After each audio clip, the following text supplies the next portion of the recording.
was excited for my first high school dance. My dad had given me a little allowance to buy my own outfit, and I was feeling confident and good. And I was standing with my best friend, and I was wondering, maybe I'll get to dance with someone. Maybe this will be the first time I get asked to dance by a boy, right? When all of a sudden, out of nowhere, I see this boy across the gym floor. And he is looking right at me and just smiling, eye contact, full smile. I started to look to my right, look to my left. I'm like, is this guy looking at me? I could not believe it. I'd seen him around school and I thought he was super cute. He was older, he was an athlete. And so I couldn't believe this was happening. Now, of course, I turned to my best friend and I'm like, oh my goodness, what if he asked me to dance? What do we do? Should we go in the bathroom and practice? Totally freaking out. But finally, I said, well, I'm determined to dance with this boy. So I walked in his direction, and I just casually lingered about 20 feet away until he finally asked me to dance. And we ended up dancing to all the high school slow songs that night. And by the end of it, he asked for me for my phone number, and he became my first boyfriend. And I remember I was totally happy with that. I felt proud to be his girlfriend. I still felt so special every day that out of all the girls on that dance floor, he chose me. And so for me, high school was looking up. Except after we did that for a few months, he ended up talking to me one day and said, Ashley, I wish we could spend more time together. Not just see each other at school and not just talk on the phone. So he kind of convinced and pressured me and kept nagging me into this idea of lying to my parents and going out on an in-person date. And before I knew it, over and over, I was lying to my parents to go see this boy. But in addition to him pressuring me to lie, he was also pressuring me into other things every time I hung out with him. I didn't know if this was normal. I didn't know if I was supposed to do these things. I didn't want to, but felt maybe I should. And so I didn't know how to understand what I was experiencing. There was verbal abuse and emotional abuse. Because on top of him pressuring me into things I didn't want to do, he would also make jokes about me, make jokes about my looks. He would tell funny stories in front of his friends. And if I got upset, he would say, stop acting like such a baby. It's just a joke. And then other days, he was as sweet as can be. He was the boy I'd met on the dance floor. Now, this was a lot to deal with, a lot to manage, a lot of conflicting feelings and emotions.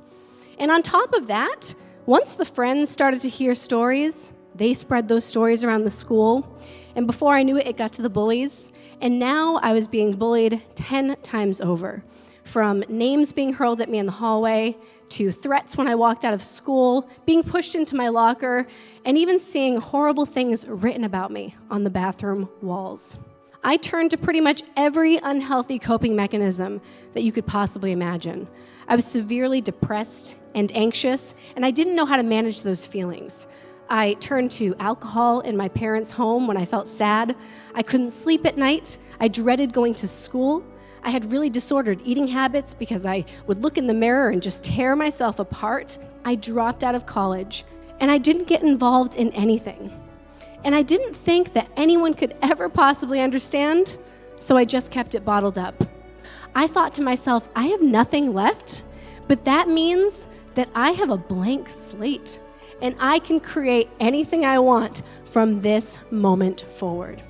And that was what got me going. I knew I wanted a career in criminal justice and communications and social change. And so I finally went back to college, and 7 years after dropping out, I graduated with a degree in justice, but didn't just graduate, I graduated as valedictorian of my entire class.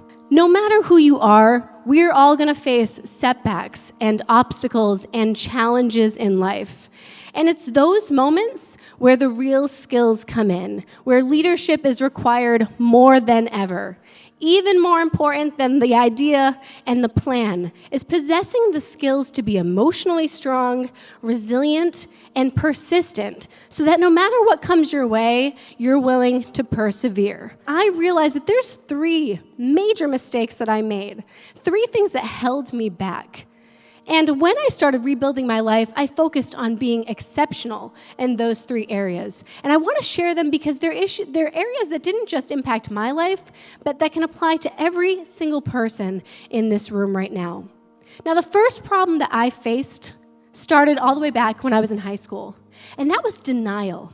Denial is so damaging because it doesn't let us to effectively manage our negative emotions. And the longer that we avoid the truth about what we're dealing with, the longer a problem persists. And what happens is that we end up turning to self-neglect at a time when all we need is self-care. The second area that I struggled with, that so many people struggle with, and I'm sure you can relate to this, is having some pretty toxic people around you. We all know that there is a high risk of being surrounded by unsupportive friends, dating partners, peers, bullies at school, maybe even family or people in our life that don't support us and our goals. Which means that your circle matters. And your second task after prioritizing you is to prioritize who you spend your time with. Finding friends that align with your values and your goals, and even being able to recognize when people don't. And sometimes that's hard because you might have to make the tough decision to set a boundary or even distance yourself from someone who's in your life. And then the third mistake that I made that many people make was having a negative mindset, primarily having a negative outlook on situations and having some pretty negative inner self-talk. I might have been bullied as a student, but I eventually became my own worst bully. All the things that they said to me, I was saying to myself. And when you talk to yourself that way, it's going to keep you stuck. A lot of people operate from this lens of just being a victim of their circumstances. But simply by changing your thoughts and looking at things differently and speaking more positively to yourself, you can change the outcomes of your life. And that's something that I believe is the greatest skill that each and every one of us has to master. Instead of saying, why is this happening to me? Asking, how is this happening for me? What am I gaining from this experience? And reframing difficult situations to see silver linings, saying, maybe I can't do this, but what can I do? Because I know and I believe that if you can develop this muscle, you can truly spot opportunities everywhere.